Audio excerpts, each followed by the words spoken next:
A recent study from Universidad de los Andes showed that 1 out of 5 students is a victim of bullying and that internet is the main tool in this practice. Hello, I am Felipe Bravo. I'm a student teacher from the Universidad Colombiana in Neiva Huila. Currently, I am on my second practicum in a public school. I'm an English teacher.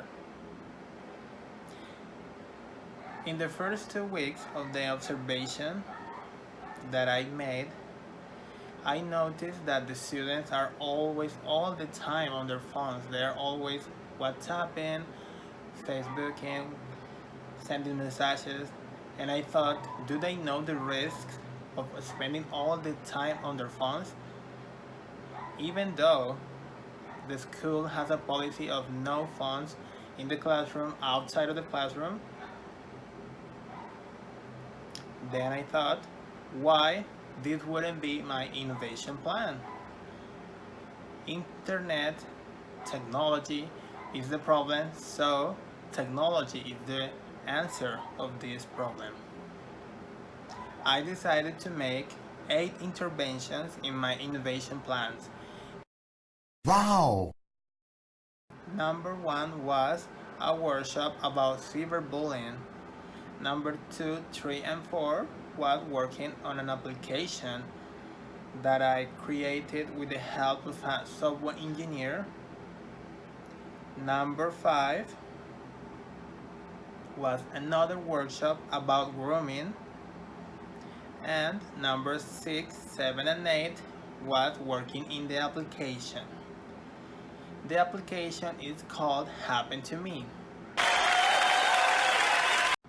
In this application, the students will find 6 cases from real people, real students from Colombia that had suffered, that have been victims of cyberbullying and grooming. Those are real cases. The school that I am working in has tablets, so I said, why wouldn't I use this as a tool? The students love phones, tablets, computer, they love that. So if I use it, they will eventually feel more attached to my plan. The aim of this study, the aim of this innovation plan was to inform students with enough information about grooming and cyberbullying that they will find really handy at the time they are on the web, because they don't know about risks in the web. They don't know how to detect a cyber criminal. They don't even know what grooming was. So, what is grooming? First of all, grooming is a way of blackmailing people in order to receive nudes from the victims. It usually happens from a grown person to young people, to young students, to young girls, to young boys. That's grooming. If the victim refuses to give the pictures that the cybercriminal is asking for, they will eventually blackmail the people to receive it, to get what they want. Sometimes people don't know how to react. Sometimes people don't know how to detect that they are being victims of these crimes. Cyberbullying is a way of harassment from a person to another one. In this case, we are students, from a student to another student, or from a group of students to a student. It happens in that way. Sometimes the students don't know how to react. They don't know what to do, who they should tell, who they should talk with, how to recognize a cyber criminal, how to recognize a cyber bully.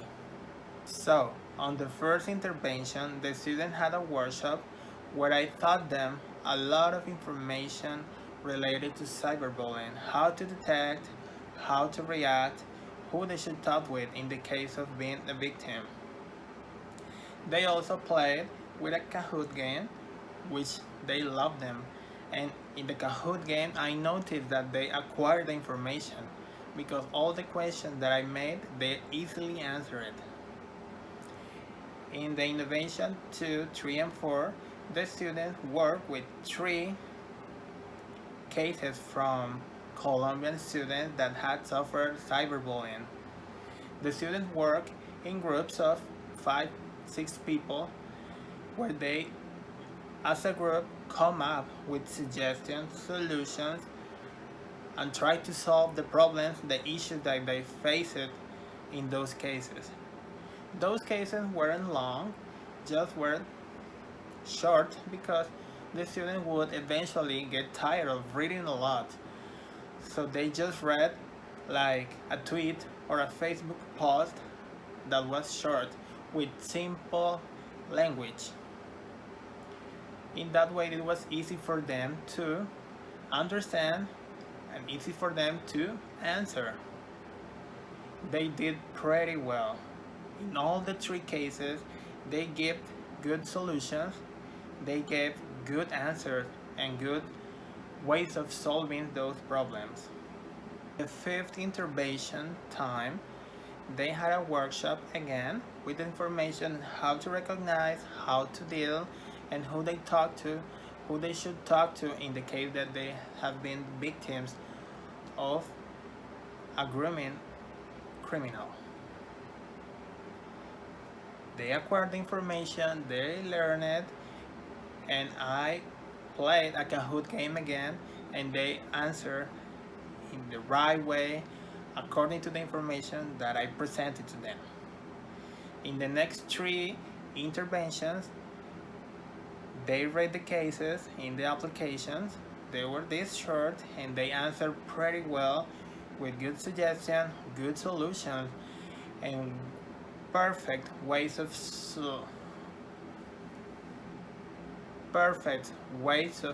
solving these problems. One aim of my innovation plan was to acquire the information, to learn this information, and the other one was to, in an indirect way, use the areas of the digital competence. Why digital competence? For this innovation plan, I used 2 important documents.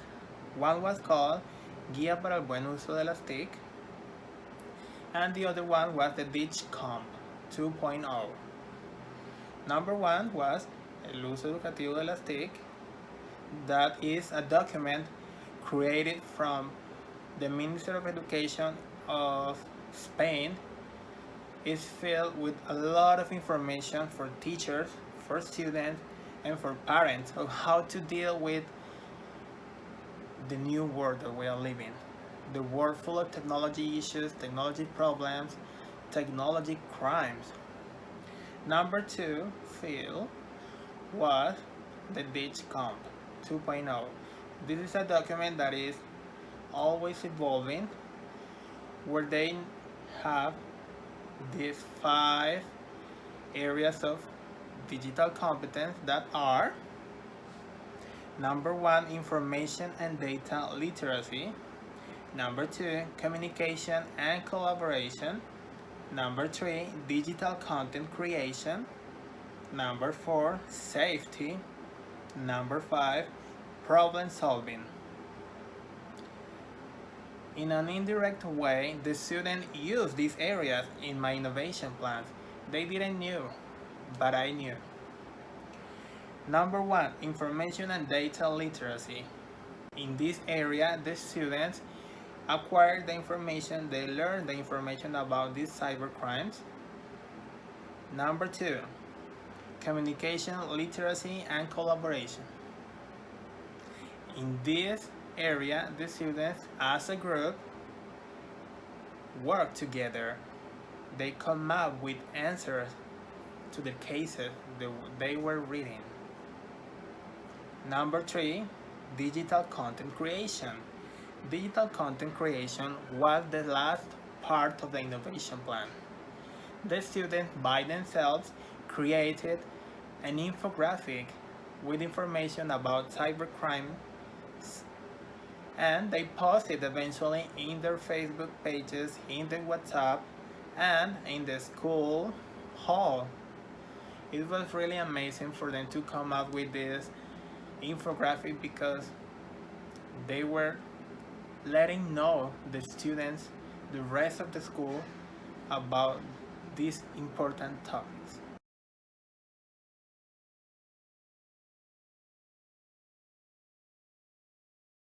Number 4, safety. Why safety?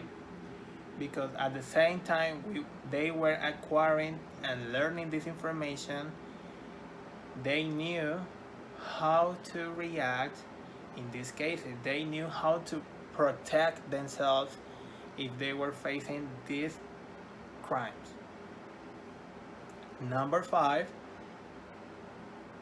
problem solving. Problem solving is very obvious. When they were working in the app, they were managing this area. They were answering, suggesting, trying to solve the problems they were facing from students like them that had been the victims of these cybercrimes.